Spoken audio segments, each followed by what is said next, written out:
하나님께서 세상을 이처럼 사랑하사 독생자를 주셨습니다. 하나님께서 예수님 이 땅에 보내주신 것은 우리를 구원하시기 위함입니다. 심판하려고 하심이 아닙니다. 여러분, 이런 오해하시는 분들이 있습니다. 예수 믿으면 천국 가고 예수 안 믿으면 지옥 간다. 맞습니다. 그러나 어떤 분들은 마치 예수님이 너 나 안 믿어? 괘씸하네. 넌 지옥 가. 이러는 분으로 생각합니다. 절대 그렇지 않습니다. 하나님은 우리 모두를 다 구원하길 원하시고 예수님은 우리를 다 구원하길 위하여 십자가에서 죽으셨습니다. 그러나 예수를 안 믿으면 지옥에 가는 것은 내 죄 때문입니다. 주님은 우리의 모든 죄를 다 용서하시기 위해 십자가에서 죽으셨습니다. 그래서 그 예수님을 믿기만 하면 내 모든 죄가 다 용서받아 천국에 가는 것이고, 예수님이 우리의 모든 죄를 다 용서하기 위해 십자가에 죽으셨지만 그 예수님을 내가 믿지 않으면 내 죄값으로, 죄의 심판으로 지옥에 가는 것입니다. 여러분, 우리는 예수님을 영접함으로 구원받습니다. 로마서 10장 9절 10절 말씀 함께 읽겠습니다. 내가 만일 내 입으로 예수를 주로 시인하며 또 하나님께서 그를 죽은 자 가운데서 살리신 것을 내 마음에 믿으면 구원을 받으리라. 사람이 마음으로 믿어 의에 이르고 입으로 시인하여 구원에 이르느니라. 이 말씀 보시면 마음으로 믿고 그 다음에 뭐 해야 돼요? 입으로 시인하는 것입니다. 여러분, 잘 아는 말씀입니다. 내가 마음으로 믿지 않는데 입으로 시인한다고 구원받나요? 구원받을 수 없지요. 왜요? 마음으로 믿어야 됩니다. 실제로 내가 마음으로 안 믿으면서 입술로 예수님 믿는다고 할 수 있지요. 물론 그런 경우는 뭐 없겠지만, 제가 예전에 논산 훈련소에 세례식 가는데 이렇게 함께 따라가게 되었습니다. 네, 그래서 많은 군인 장병들이 논산 훈련소에서 세례를 받습니다. 아마 제가 믿고 싶은 것은 다 예수님을 나의 주님으로 믿고 그리고 세례를 받는 것이라고 믿고 싶습니다. 근데 어쩌면 그 중에서 정말 예수님을 믿는 마음이 아니라 분위기 따라 가면은 초코파이 준다고 하니까, 그래서 혹시나 분위기에 휩쓸려 세례받는 자리까지 나온 사람이 있을 수도 있습니다. 실제로 보면은 나중에 이제 예수님을 만난 분들 간증하는 거 들어보면, 사실은 내가 논산훈련소 가서 훈련병 때 세례 받았는데 그때는 그냥 아무 믿음도 없이 그냥 받았습니다. 친구들이 같이 받으니까, 훈련생들이. 근데 지금 생각해 보니 그게 아니었습니다. 실제로 그런 간증하시는 분들이 종종 있습니다. 그러니까 내가 정말 마음으로 믿지 않고 예수님을 주님으로 고백한다면 그것은 구원받는 믿음은 아닐 것입니다. 제가 오늘 이 말씀 드리는 이유가 있습니다. 요한복음 3장 16절에 분명히 하나님이 세상을 이처럼 사랑하사 독생자를 주셨고 누구든지 그 예수님을 믿으면 구원받는다고 분명히 말씀하셨습니다. 그런데 오늘 말씀 보니까 예수님이 다시 한번 그 말씀을 설명하면서 빛과 어두움의 얘기를 합니다. 내가 정말 마음으로 예수님을 믿는지 안 믿는지는 누가 알 수 있죠? 자신이 알고 있습니다.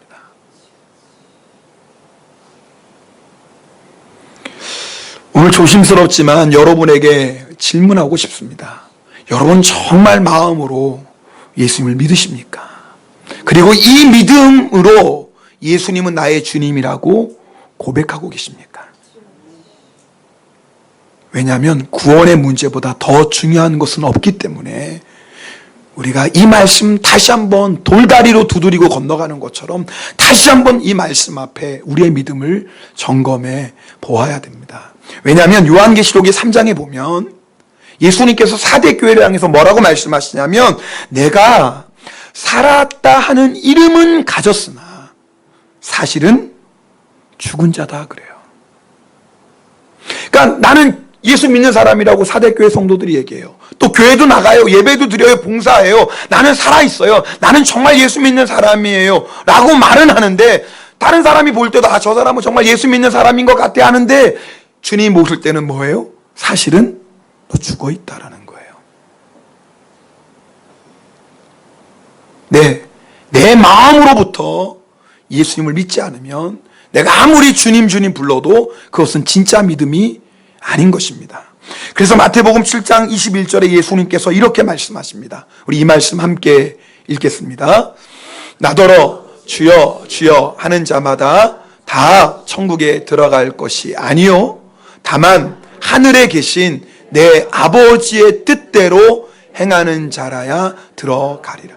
여러분 이 말씀 오해하지 마십시오. 이거는 예수님께서 말씀을 지키면 천국 가고 말씀을 안 지키면 지옥 간다 그 말씀이 아니에요. 그럼 우리 중에 천국 간 사람 한 사람도 없습니다. 우리가 죄인인데 어떻게 하나님 말씀을 우리 힘으로 지킵니까? 그게 아니죠.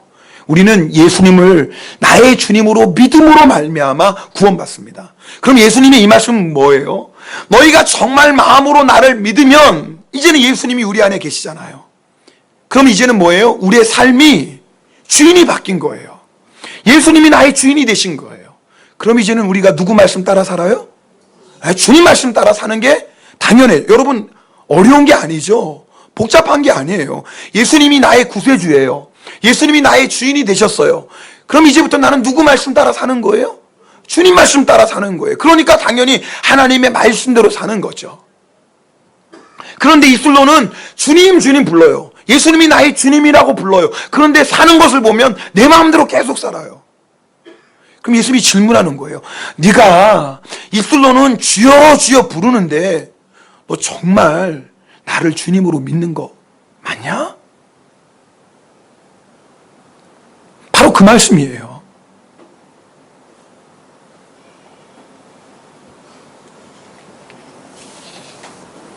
자다가도 정신이 번쩍 드는 말씀입니다. 왜냐하면 우리들 다 예수님 주님이라고 부르잖아요. 주님이 말씀하시거든요. 입술로만 주여 주여 부르는 게 아니라 정말 네 마음 중심에 나를 믿고 있느냐? 정말 마음 중심으로부터 내가 주인이라는 것을 너 인정하느냐? 그게 진짜 구원받은 사람이다 그 말이에요.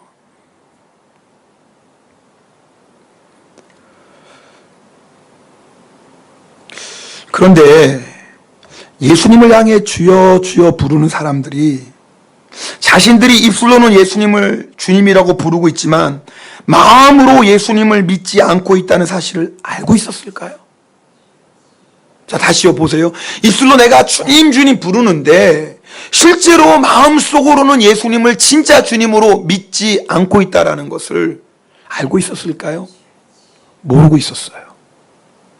여러분 우리 그 다음 말씀 마태복음 7장 22절 말씀 읽겠습니다. 같이 읽습니다. 그날에 많은 사람이 나더러 이르되 주여 주여 우리가 주의 이름으로 선지자 노릇하며 주의 이름으로 귀신을 쫓아내며 주의 이름으로 많은 권능을 행하지 아니하였나이까. 여러분 참 이 말씀이 마음이 섬뜩하는 건 처음 보세요. 많은 사람이라는 거예요. 많은 사람. 그저 많은 사람 중에 몇 사람이 그렇게 얘기하는 게 아니라 많은 사람이 그날에 심판의 날에 주님 그게 무슨 말씀입니까?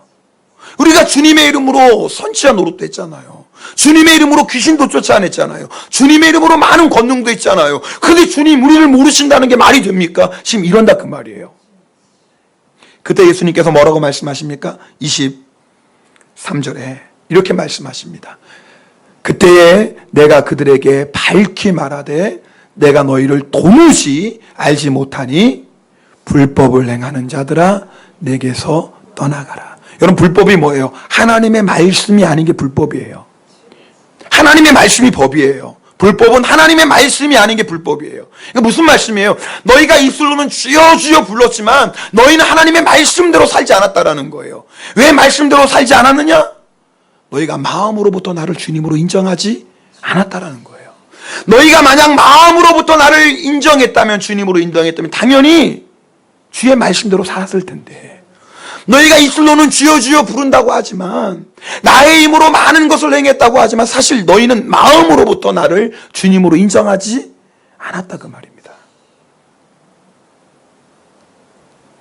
여러분, 이 말씀은 예수님을 몰랐던 사람에게 하시는 말씀이 아니에요. 제가 오늘 드리는 말씀은 정말 내가 마음으로부터 예수님을 믿고 있느냐 우리가 반드시 확인해 봐야 된다라는 말씀이에요. 그래서 야고보서 2장 14절을 이렇게 말씀합니다. 내 형제들아, 만일 사람이 믿음이 있노라 하고 나 믿음이 있습니다 라고 하면서도 행함이 없음. 이 행함은 뭐예요? 말씀대로 순종하는 거예요. 말씀대로 순종하는 행함이 없다면 무슨 유익이 있으리요? 그 믿음이 능히 자기를 구원하겠느냐? 이 말이 뭐예요? 나는 믿음이 있습니다라고 하면서도 사실은 하나님의 말씀대로 살지 않아요. 내 마음대로 살아요. 그런 믿음이 진짜 믿음이겠느냐? 그 믿음이 살아있는 믿음이겠느냐? 다른 말로 하면 뭐예요? 죽은 믿음이라는 거예요. 진짜 믿음이 아니라는 거예요. 여러분, 우리는 믿음으로 구원받습니다. 아멘입니까? 근데 살아있는 믿음으로 구원받는 거죠. 진짜 믿음으로 구원받는 거 아니겠습니까? 그러므로 아마 오늘 예배드리는 여러분들은 다 예수님을 주님으로 고백하는 분들이실 것입니다. 이 자리에 있는 대부분의 분들은 나는 예수님을 주님으로 믿습니다라고 고백할 거예요. 감사한 일이죠. 입술로 반드시 시인해야 되니까요. 그러나 오늘 다시 한번 나의 믿음을 하나님의 말씀으로 점검해보자 그 말이에요. 나는 정말 마음으로부터 예수님을 주님으로 믿고 인정하고 있는지. 예수님은 빛이십니다. 오늘 성경 보니까 어둠은 죄예요. 사람 안에는, 우리 안에는 어두움이 가득했습니다. 아니, 우리가 어두움이었어요. 근데 빛이 오셨어요.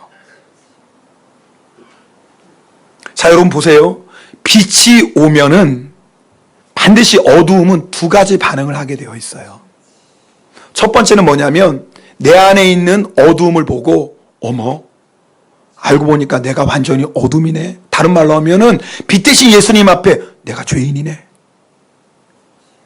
내가 죄가 아니라고 생각했던 거, 내 마음대로 내 욕심대로 살았던 거 다 죄네. 어머, 이거 어떡하지? 큰일 났네. 그리고 뭐예요? 회개하는 겁니다. 빛을 받아들이는 거예요. 그런 사람은 구원받는다 그 말이에요. 그런데요, 어떤 사람은 빛이 왔는데 내 안에 있는 어둠이 드러나니까 숨기는 거예요. 예를 들면 이런 표현일 수 있겠어요. 자, 밤늦게 집에 돌아왔어요. 그리고 불을 탁 켰는데 방 안이 너무너무 지저분한 거예요. 불을 딱 켜니까. 그럼 여러분 어떻게 해야 돼요? 야, 방이 너무너무 지저분하네. 그리고 뭐예요? 빨리 치워야 되죠. 그죠? 근데 어떤 사람이 내 방이 너무 지저분한 걸 보고 불을 딱 끄는 거예요. 어휴, 왜 이 더러운 방을 보니까 도무지 큰일 났어요. 치우자니 한참 걸릴 것 같고. 불을 꺼버리는 겁니다. 뭐 하는 거예요?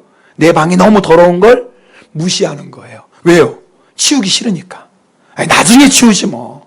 우리 주부분들은 잘 아시는 얘기 아닙니까? 그렇잖아요. 여러분, 우리가 빛이 올 때 우리의 반응이 똑같습니다. 어떤 사람은 야, 내 안에 어둠이 가득했구나. 지금까지 내 마음대로 내가 하고 싶은 대로 살았던 게 이게 바로 죄였구나. 주님, 어떻게 합니까? 저를 용서해 주세요. 제 안에 있는 어둠을 다 물리쳐 주시고 예수의 피로 나를 청결하게 해주세요. 그렇게 빛으로 나오는 사람은 구원받는 것이고, 근데 어떤 사람은 뭐예요? 빛을 외면하는 거예요. 왜? 인정하려면은 내 안에 있는 어둠을 회개해야 되는데 회개하기가 싫은 거예요. 왜냐하면 빛보다 어둠이 좋아요. 예수 믿는 것보다 내가 즐기는 세상의 쾌락이 더 좋아요. 그래서 뭐예요? 외면해버리는 거예요. 한국에 유명한 성악가가 있습니다. 기독교 행사에도 종종 초청되어서 찬양을 부르는데 그렇게 은혜롭게 찬양을 한다고 합니다. 그 찬송을 듣는 사람들마다 야, 저 사람은 참 믿음이 좋은 사람일 거야. 근데 실제로 그 성악가는 예수님을 믿는 사람도 아니고 교회 다니는 사람도 아닙니다. 어느 목사님이 이 사실을 알고 그 성악가와 개인적으로 만난 일이 있어서 전도했다고 합니다. 알고 보니까 이미 많은 사람들이 그 성악가를 전도하려고 했어요. 근데 예수님을 여전히 안 믿는 것입니다. 목사님이 물어봤어요. 아니, 많은 사람들이 그렇게 전도했는데 왜 예수님을 안 믿습니까? 왜 교회에 안 나갑니까? 이 성화가가 하는 말이, 목사님, 예수님을 믿으면 더 이상 죄를 짓지 말아야 하죠? 네, 맞죠. 그래서 저는 예수님 안 믿습니다. 왜냐하면 저는 죄 짓는 게 더 좋습니다. 여러분, 이것이 어둠을 더 좋아하는 거예요. 빛이 예수님인 걸 알아요. 그래서 빛 대신 예수님이 나에게 오셨는데 내가 그 빛을 받아들이면 어둠 가운데 거할 수 없잖아요. 빛과 어둠은 함께 있을 수 없어요. 어둠이 빛을 받아들이면 어둠은 당연히 물러가게 되어 있어요. 그런데 어둠이 너무 좋은 거예요. 여전히 나는 죄가 좋아요. 그럼 어떻게 해요? 빛이 들어오지 못하게 커튼을 닫아버리는 겁니다. 그러면 그 빛은 안에 들어올 수가 없는 겁니다.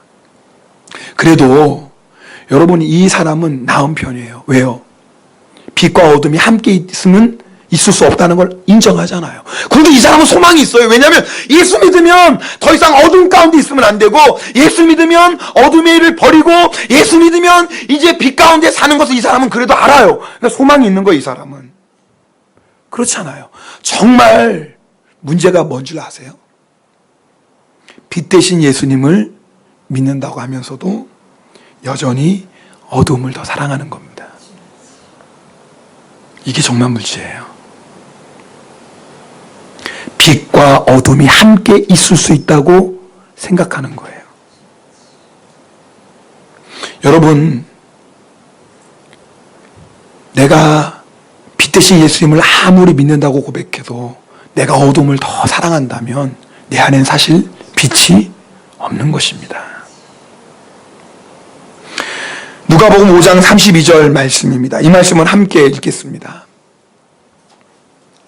내가 의인을 부르러 온 것이 아니요 죄인을 불러 회개시키러 왔노라.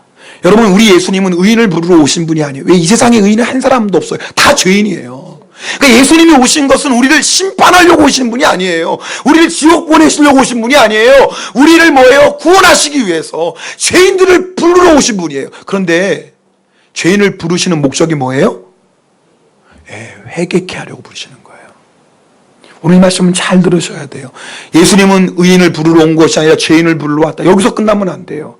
예수님이 죄인을 불러서 도대체 뭐 하시려고 그러시는 거죠? 회개시키려고 하는 거예요. 오늘 말씀대로 하면 예수님께서, 봐라, 너희는 지금 어둠 가운데 있다. 아니, 너희가 어둠이다. 너희가 행하는 모든 것이 다 어둠이다. 너희 그렇게 어둠 가운데 살다가 지옥에 심판받는다. 나는 빛이다. 너희들 나를 영접해라. 그러면 내가 너희 안에 있는 어둠을 다 물리쳐 줄게. 그리고 너희에게 영원한 빛, 천국의 빛을 너희에게 줄게. 그러니 나를 영접해라.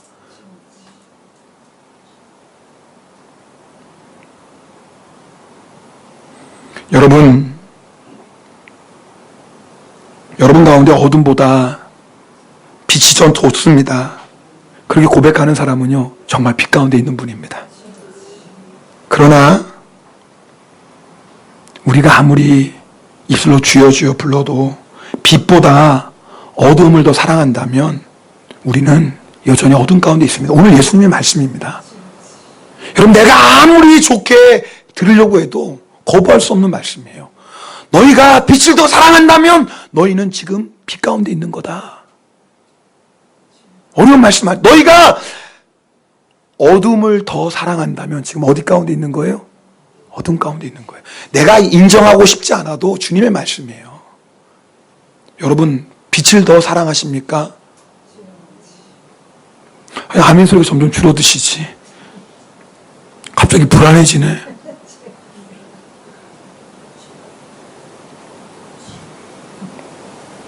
여러분, 내가 듣고 싶은 대로 들으면 안 되잖아요.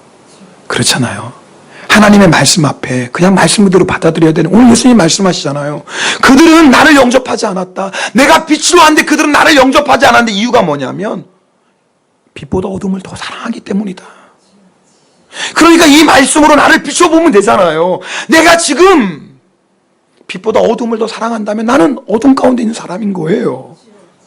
내가 어둠보다 빛을 사랑한다면 나는 빛 가운데 있는 사람인 겁니다.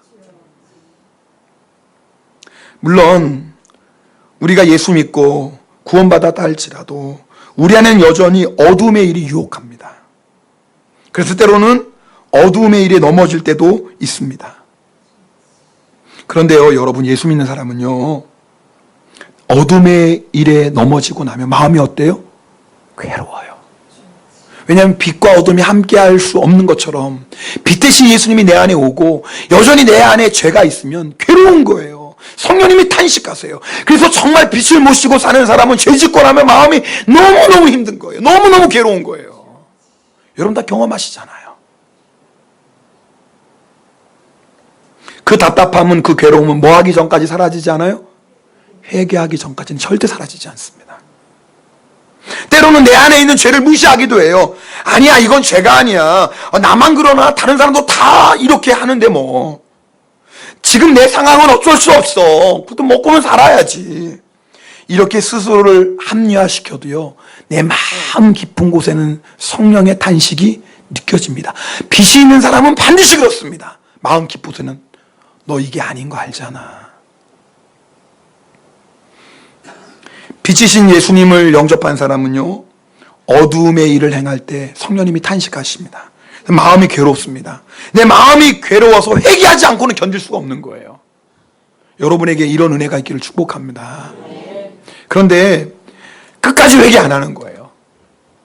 하여튼 버틸 수 있을 때까지 막 버티는 거예요. 이게 어둠의 일인 걸 알지만 그래도 주님 저는 뭐 어쩔 수 없어요. 그냥 끝까지 버티면, 그럼 하나님께서 어떻게 하시죠?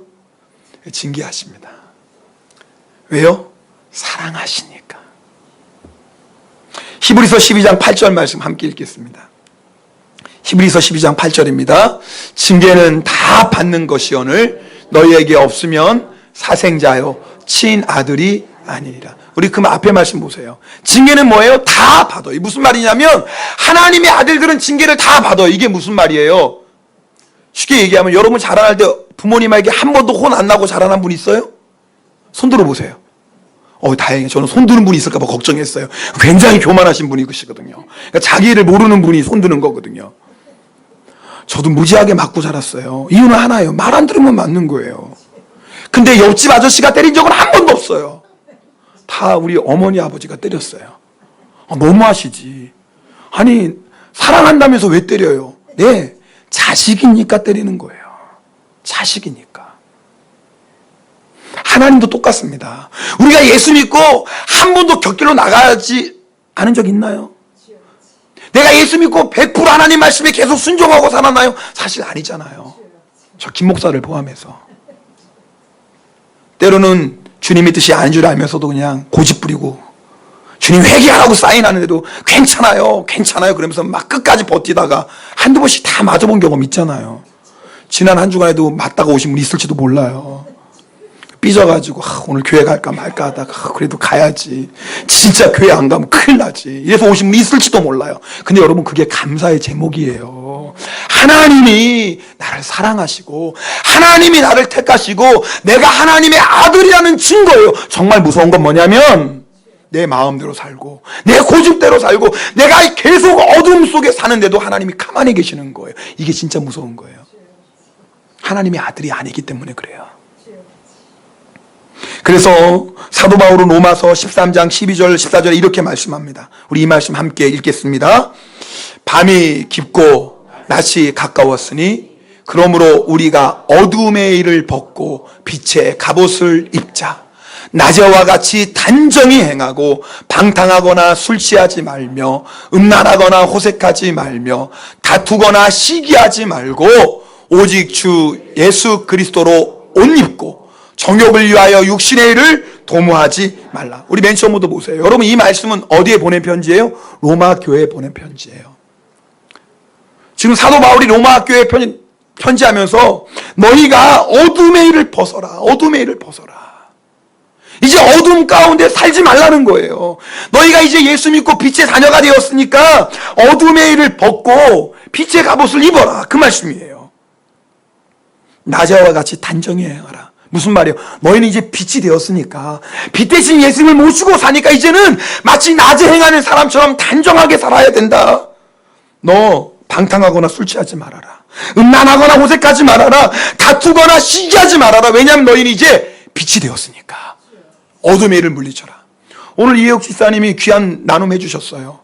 우리가 예수 믿지만 우리 안에 계속 불평, 원망의 어둠의 일이 우리를 공격해요. 때로는 미움과 다툼과 시기가 그 어둠의 우리를 공격해요. 그럼 우리가 어떻게 해야 돼요? 여러분, 세상의 자녀는 그런 어둠이 공격해 올 때 어둠에 완전히 사로잡힙니다. 여러분, 세상 사람 중에 불평하고 원망한다고 그게 죄라는 걸 알겠습니까? 내가 미워할 사람 미워한다고 그게 죄라고 생각하겠습니까? 아니죠. 그런데 빛을 영접한 사람은 내 안에 불평 원망이 오고 내 안에 시기 질투가 일어나면 이제 용납할 수 없는 거예요. 왜요? 싫은 거예요. 내 안에 계신 예수님께서 싫어하시니까. 빛이 어둠을 몰아내는 것처럼 어둠의 일이 우리 가운데 오려고 하면 빛을 모시고 사는 사람은 빛된 성도는 이제 그 어둠과 뭐예요? 싸우는 거예요. 할렐루야. 싸우는 거예요. 우리 집사님 고백 그거예요. 그때마다 예수의 이름으로 대적하는 거예요. 이제 빛이니까. 여러분, 우리가 여기까지 가야 돼요. 정말 빛을 모시고 사는 사람, 이제 어둠이 싫어요. 그리고 어둠에 일이 오면 내가 예수 이름으로 싸우는 자가 돼요. 싸움은 어떻게 돼요? 싸움은 어떻게 돼요? 이기죠. 어둠하고 빛하고 싸우면 누가 이겨요? 빛이 당연히 이죠. 아무리 어둠이 강해도요, 빛이 있으면 어둠은 사라지게 되어 있어요. 아무리 육신의 일이 강한 것 같아도 우리가 그때 예수의 이름 부르고 주의 십자가 의지하고 주의 보혈의 능력으로 나가면 어둠의 이름 물러갑니다. 근데 싸우지 않으니까 어둠일에 사로잡히는 거예요.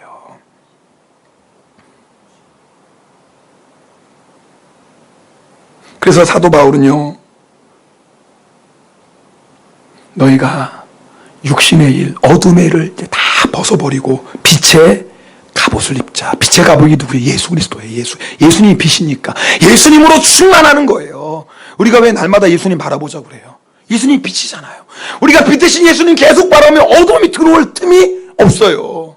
근데 빛 대신 예수님 바라보다가 슬쩍 한눈 팔면 그 순간에 뭐가 들어와요? 어둠이 스며시 들어와요.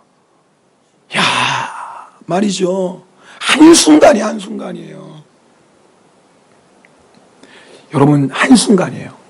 제가 개인적으로 이제 인터넷 기사 보지 않기로 제가 결단했거든요. 네. 나 주님 이제 인터넷 기사 보면서 물론 중요한 기사도 있지만 별것 아닌 기사들도 있잖아요. 그냥. 그런데 인터넷 기사 보다 20분, 30분 금방 시간 날아가잖아요. 근데 그 시간만 버리나요? 그게 읽다 보면 내 마음이 주님이 기뻐하지 않는 것들이 살살 들어오잖아요. 그렇잖아요. 욕심도 들어오고, 음란한 마음도 들어오고, 거짓된 마음도 들어오고, 이런 것들이 막 들어오니까, 그래서 결단한 거예요. 주님, 제가 인터넷 기사 보지 않겠습니다. 근데 결단해도요, 이렇게 매일 확인하다 보면은, 이게 보고 싶어요. 또 이렇게 확인하다 보면, 이게 궁금해요. 그래서 빨리 인터넷을 꺼요. 근데 끄면서도 제 마음 한구석에는, 그거 보고 싶어. 이게 사람이에요. 이게 무슨 말이냐면 어둠의 일은 계속해서 우리를 공격한다 그 말입니다. 이상한 게 아니에요. 우리가 빛이 되었기 때문에 그래요. 할렐루야. 그런데 그때마다 우리가 뭐 해야 돼요? 예수의 이름으로 물리쳐야 돼요. 빛의 갑옷 입고 예수님 바라보며 예수 이름으로 나가면 어둠은 반드시 물러가고, 할렐루야, 승리합니다. 이런 사람이 빛 안에 거하는 사람입니다. 여러분, 내가 때로는 주님 바라보다가 세상 바라보고 넘어질 수 있어요. 넘어지면 어떻게 해야 돼요? 빨리 주님 앞에 회개하는 거예요. 할렐루야. 그럼요, 주님 맞습니다. 나는 예수 없으면 못 삽니다. 나는 예수님 바라보지 않고 한눈 팔면 넘어질 수밖에 없는 존재입니다. 주님 저를 불쌍히 여겨주시고 주의 보혈로 저를 정결하게 하소서. 그럼 우리 주님이 기뻐하시죠. 괜찮다. 그래, 너 그래서 나만 바라보러 가는 거야. 괜찮아. 내가 너 용서해 줄게. 힘내라. 할렐루야. 그럼요. 그래서 또 일어나고, 그래서 또 예수님 바라보며 승리하는 거 아니겠습니까?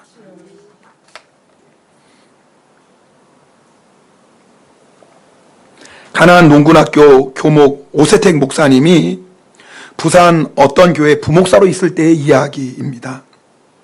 어느 날 담임 목사님과 이야기를 나누고 있는데 그 교회에서 가장 신실하게 소문난 여자 집사님이 목사님실로 들어왔어요. 그리고 자리에 앉자마자 며느리에 관한 하소연을 시작하는데 처음부터 끝까지 며느리 험담으로 일관하는 거예요. 여기는 그런 분 없죠? 네. 몰라요, 또. 오늘 설교 듣고 집에 가서 또 앉자마자 또. 하여튼, 집사님 말이 끝나자마자 담임 목사님이 말했습니다. 제가 집사님을 위해 성경 말씀을 드리겠습니다. 며느리로 해서 막 속상했던 집사님이니까 자신에게 위로나 격려의 말씀을 주시라고 기대했어요. 목사님, 내가 며느리 때문에 이렇게 힘들고 고생하니까 나를 위로해 주시고 그러시겠지. 목사님이 알려준 성경 말씀을 딱 펴서 읽어보니까 그 순간에 안색이 변했어요. 갈라디아서 5장 13절 말씀을 주신 거예요. 한번 이 말씀 읽어볼까요? 시작. 형제들아, 준비. 시작. 형제들아, 너희가 자유를 위하여 부르심을 입었으나 그러나 그 자유로 육체의 기회를 삼지 말고 오직 사랑으로 서로 종노릇하라. 쉽게 말하면 너 집사님 사랑으로 종노릇하세요. 누구 종대라는 거예요 지금? 며느리 종대라는 거예요.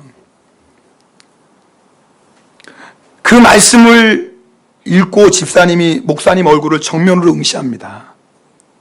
그리고 하지만 우리 동양에서는 그러다가 말을 잊지 못하는 거 뭐예요? 속에서 막 부글부글 끓어오는 분노 때문에. 그래서 목사님하고 뭐 소리칠 수는 없고 막 분을 삭히느라고 말을 잊지 못하는 거예요.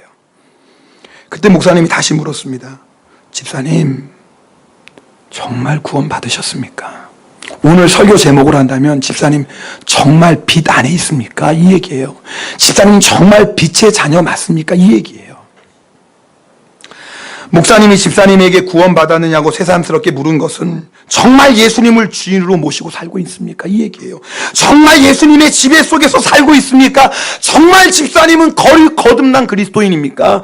정말 집사님은 빛 안에 있는 게 맞습니까? 바로 그 질문이에요. 이 본질적인 질문 앞에 그때까지 분을 사귀지 못하던 집사님이 마침내 고개를 숙입니다. 목사님, 죄송합니다. 제가 잘못 생각했습니다. 그때 목사님께서 계속 권면하십니다. 집사님, 우리는 공자가 아니라 예수님을 믿는 사람입니다. 예수님의 지배를 받고 예수님의 명령에 순종하며 사는 것입니다. 예수님께서 내가 너희를 사랑한 것 같이 너희도 서로 사랑하라고 명령하셨습니다. 예수님께서 어떻게 우리를 사랑하셨던가요? 죽기까지 우리를 사랑하셨습니다. 정말 그 예수님을 내가 주인으로 모셨다면, 잘 들어보세요. 정말 그 예수님을 내가 주인으로 모셨다면, 그 예수님, 빛 대신 예수님이 정말 내 안에 계시다면 집사님이 먼저 죽으세요. 우리 옆에 분하고 인사하겠습니다. 집사님이 먼저 죽으세요. 이게 따라하시면 안 돼요. 뭐라고 해야 돼요? 내가 먼저 죽겠습니다 해야지. 자, 인사하겠습니다. 내가 먼저 죽겠습니다. 다시 한번 시작. 내가 먼저 죽겠습니다. 네. 이럴 때 기다렸더니 그래요 집사님 좀 죽으세요. 아주 그냥 집사님 살아가지고 이렇게 얘기하시는 분은 끝나고 사무실로 오셔야 되는 분이고 한 2분 오실 것 같아요.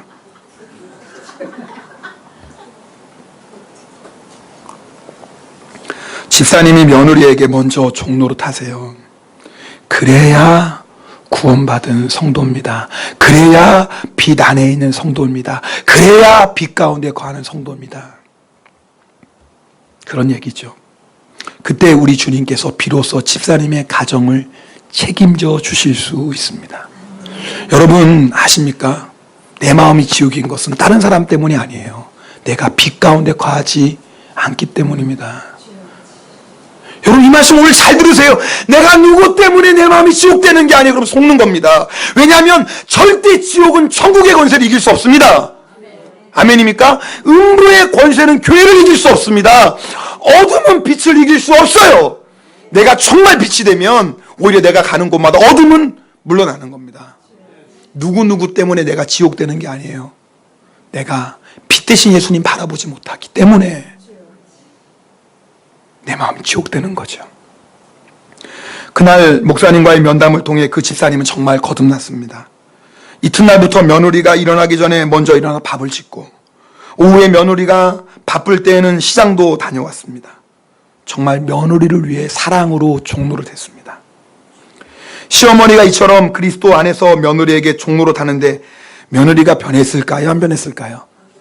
그렇죠. 지도 사람인데 안 변하겠어요. 여러분, 이것이 승리하는 방법입니다.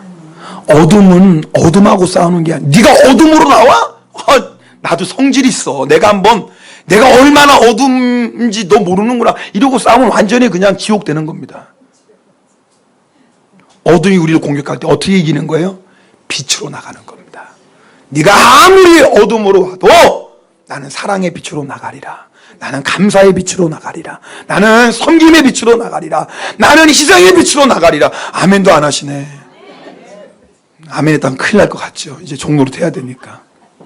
아멘 잘 하셔야지. 그냥 섣불리 아멘 했다가, 그죠? 시어머니의 사랑한 감동한 며느리 역시 그리스도 안에서 거듭났고요.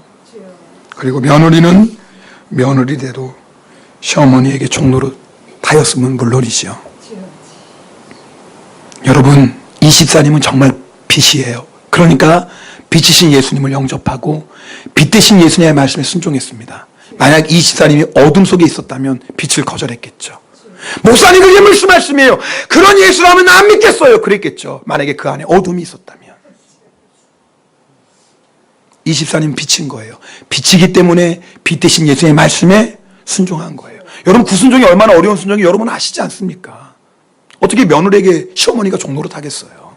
죽기보다 힘든 일 아닙니까? 그런데 빛 대신 예수님을 영접하고 빛 가운데 있는 자녀는 이 말씀에 순종이 되더라, 그 말입니다. 왜요? 빛 대신 예수님이 내 안에 역사하시니까. 여러분, 내가 지금 누구의 지배를 받고 있는지 확인해 보셔야 돼요. 예수님이 나를 지배하신다면 그 사람은 빛 가운데 있는 사람입니다. 그러나 내가 아무리 예수님 주여 주여 불러도 여전히 빛보다 어둠이 더 좋다면 그럼 우리는 어둠 가운데 있는 것입니다. 목사님, 저는 과거에 빛 가운데 있었는데요. 지금은 어둠 가운데 있어요. 그럼 그 사람은 어둠 가운데 있는 거예요. 우리는 과거의 믿음으로 사는 사람이 아닙니다. 지금 믿음으로 사는 거예요. 지금 살아있는 믿음으로 주님을 따라가는 성도예요. 여러분, 빛 안에 있습니까? 그렇다면 계속 빛의 자녀들처럼 행하십시오. 그리고 빛 안에 거하는 그 아름다운 빛의 열매를 맺어가십시오. 혹시 여러분 가운데 아직도 어둠 가운데 있는 분이 있다면, 여전히 빛보다 어둠을 더 사랑하는 분이 있다면 오늘 이 말씀 앞에 회개해야 됩니다. 여러분, 우리가 진실로 회개하고 빛 대신 예수님을 영접하면 예수님은 우리 안에 오셔서 모든 어둠을 다 물리쳐 주시고, 아무리 쇠사슬처럼 우리를 얽어매고 있는 어둠이라 할지라도 빛 대신 예수님이 오시면 모든 어둠은 물러갑니다. 일평생 끊지 못하던 어둠의 죄라 할지라도, 그 죄 때문에, 그 어둠 때문에 내 인생, 내 가정이 고생했다 할지라도 정말 빛 대신 예수님을 내가 영접하면 예수님은 우리 안에 있는 모든 어둠을 다 물리쳐 주시고 우리를 정결하게 하시고 우리를 새롭게 하실 것입니다. 오늘 이 시간에 빛 대신 예수님 영접합시다. 그리고 빛의 자녀처럼 살아가는 저와 여러분 되기를 주님의 이름으로 축복합니다. 기도하겠습니다.